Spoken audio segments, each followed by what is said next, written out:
Assalamualaikum, saya Dr. Omar. Hari ini saya nak menceritakan bila waktu terbaik untuk beli emas.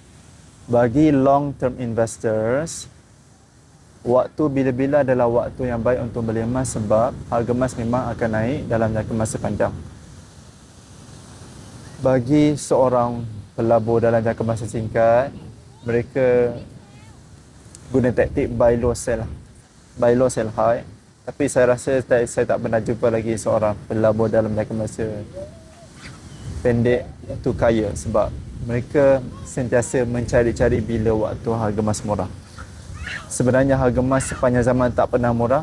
Orang akan kata harga emas sentiasa mahal. Dan disebabkan itu, bila-bila masa adalah masa yang baik untuk beli emas kerana harga emas memang akan naik dalam jangka masa panjang. Bila harga emas turun, waktu tu bukan untuk beli emas, waktu tu untuk borong lebih banyak gram emas pada harga yang sama. Jadi bagi sesiapa yang nak mula melabur emas, boleh DM saya bimbing dengan cara yang terbaik.